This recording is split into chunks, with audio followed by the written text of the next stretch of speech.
Hello दोस्तों, मेरा नाम है सिद्धार्थ राठौड़ और मेरे यूट्यूब चैनल में आपका स्वागत है।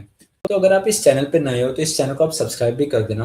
और मैंने एक अपना नया इंस्टाग्राम अकाउंट खोला है जिसका नाम है करियर विद एसएस, जिस पे मैं जॉब्स के बारे में, रेज्यूमे के बारे में, इंटरव्यू प्रिपरेशन के बारे में, जॉब ओपनिंग्स के बारे में रील्स और पोस्ट डालते रहता हूँ। तो अगर आपको ये सारी चीज़ों में इंटरेस्ट है तो आप उस अकाउंट को फॉलो भी कर सकते हो। मैं उसका लिंक डिस्क्रिप्शन और कमेंट में भी डाल दूंगा।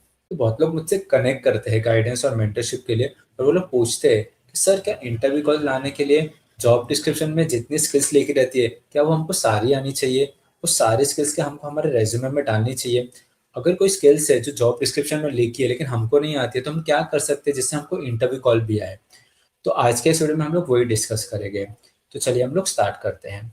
तो आजकल अगर आप जॉब डिस्क्रिप्शन देखोगे ना, तो ऐसा लगता है कि कंपनी को एक कैंडिडेट नहीं, पूरी की पूरी टेस्टिंग टीम चाहिए। ऐसे वो लोग जॉब डिस्क्रिप्शन बनाते हैं, मतलब जितनी स्किल्स है ना सारी की सारी जॉब डिस्क्रिप्शन में डाल देते हैं। तो देखो, ये एक प्रॉब्लम तो है। ये जो रिक्रूटर या फिर एचआर होता है ना, उनको ये सब समझ में नहीं आता कि सेलेनियम हो गया, साइप्रस हो गया या डेवलपमेंट के स्किल्स, उनको ये सब समझ में नहीं आता कि वो नॉन टेक्निकल पर्सन है। तो उनको या तो कोई कंपनी की जैसे जेडी देती है उनको, या फिर वही खुद से बनाते हैं, या फिर किसका कॉपी पेस्ट करके वो ऐसे ही जेडी बनाते हैं। तो कभी कभी क्या होता है, जेडी में ना वो सारे स्किल्स डाल देते हैं। तो अभी हम लोग इस चीज में क्या कर सकते हैं? तो देखो, मैं अपना पर्सनल एक्सपीरियंस भी शेयर करूंगा। तो मैं कंपनी में काम करता था, वहां पे भी जॉब डिस्क्रिप्शन ऐसे ही बनते थे। मतलब जितने भी स्किल्स उनको पता होते थे ना, वो सारे जॉब डिस्क्रिप्शन में डाल देते थे। लेकिन उन्होंने रिक्रूटर और एचआर को बोला हुआ था कि अगर किसी कैंडिडेट के 50 to 60% स्किल्स भी मैच होती है जॉब डिस्क्रिप्शन के हिसाब से, तो आप उनको इंटरव्यू के लिए शॉर्टलिस्ट कर लेना। देखो, आप क्या कर सकते हो?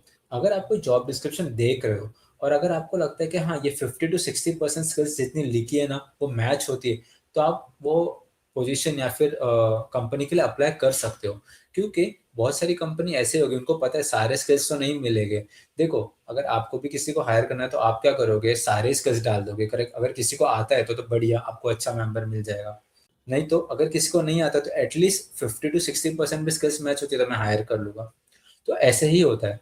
अगर आपके स्किल्स 50 to 60% जॉब डिस्क्रिप्शन से मैच करती है ना, तो आपको अप्लाई कर देना चाहिए। ऐसे भी अगर आप अप्लाई नहीं करोगे तो ऐसे भी आपको इंटरव्यू कॉल तो आने वाला है ही नहीं। एटलीस्ट एक ट्राई करके तो देखो, क्या पता आप शॉर्टलिस्ट हो जाओ। इसमें मैं अपना एक दूसरा एक्सपीरियंस भी शेयर करता हूँ। देखो, थोड़े साल पहले ना मुझे सिर्फ ऑटोमेशन में सेलेनियम नहीं आता था, मुझे साइप्रस नहीं आता था। तो मुझे एक रिक्रूटर ने लिंक्डइन पे रीच आउट किया और उन्होंने बोला कि हमारी कंपनी में ये ओपनिंग है लेकिन साइप्रस चाहिए। देखो, अगर कोई कंपनी कुछ स्किल मांग रही है ना, तो उसके रेलेवेंट भी स्किल्स है ना आपके पास, तो आप एक बार अप्लाई कर सकते हो। जैसे ये कंपनी को साइप्रस चाहिए था लेकिन मुझे साइप्रस नहीं आता था, मुझे सेलेनियम आता था, लेकिन है तो दोनों ही ऑटोमेशन ना। मतलब कंसेप्ट तो सेम रहता है, ये दो टूल है, करेक्ट, सेलेनियम और साइप्रस।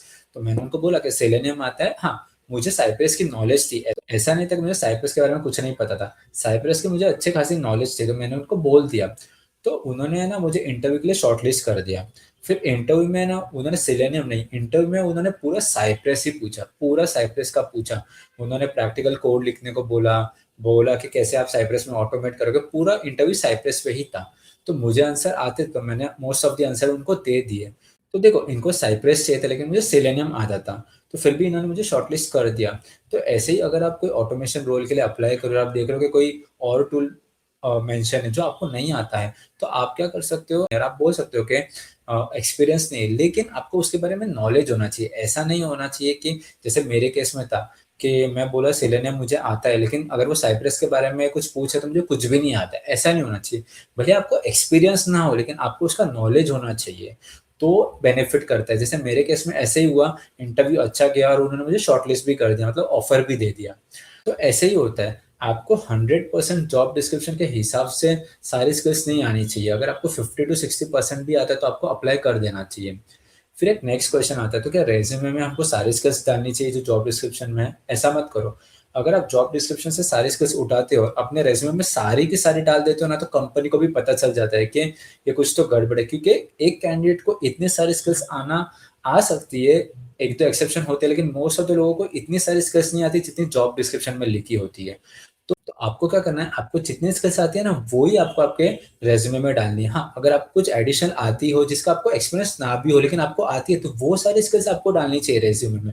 जैसे मेरे केस में मुझे सेलेनियम आता था, लेकिन मैंने अपने रिज़्यूमे में साइप्रेस भी डाला हुआ था, तभी तो मेरा रिज़्यूमे शॉर्टलिस्ट हुआ ना। अगर मेरे रिज़्यूमे में साइप्रेस होता ही नहीं, तो वो कंपनी को लगता था कि मुझे सेलेनियम ही आता है, साइप्रेस नहीं आता है। मैंने मेरे रिज़्यूमे में लिखा और वो जो एचआर या रिक्रूटर ने मुझे रीच आउट किया था, उसने रिज़्यूमे अपने टीम को भेजा था और उन्होंने देखा कि इसको साइप्रेस आता है, तभी उन्होंने मुझे शॉर्टलिस्ट किया था। तो अगर आपको जो भी स्किल्स आती है ना, भले आपको एक्सपीरियंस ना हो, वो सारी स्किल्स आप आपके रिज़्यूमे में डाल सकते हो।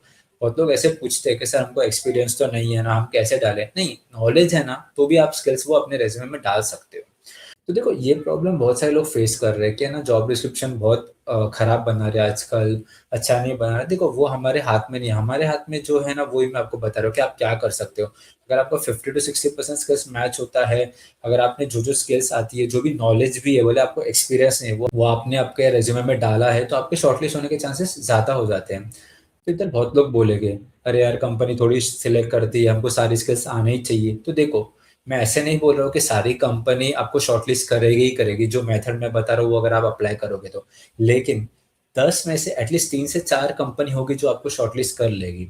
5 से 6 कंपनी रिजिड होगी, उनको भई एग्ज़ैक्ट स्किल्स चाहिए रहेगी, उनको या फिर जॉब डिस्क्रिप्शन में जो भी लिखा रहेगा, वो सारा ही चाहिए रहेगा, ऐसे भी कंपनीज़ होगी। तो मैं ऐसे नहीं बोल रहा कि अगर आप 10 कंपनी में अप्लाई कर रहे हो, तो 10 के 10 रिक्रूटर या फिर एचआर आपको कॉल कर लेंगे, ऐसा नहीं होगा। 3 से 4 एटलीस्ट आपको कॉल करेंगे, बाकी 5 से नहीं करेंगे क्योंकि उनको ऐसा रहेगा कि नहीं जो है वो ही चाहिए हमको, बाकी अलाउड नहीं है, तो ऐसा होगा।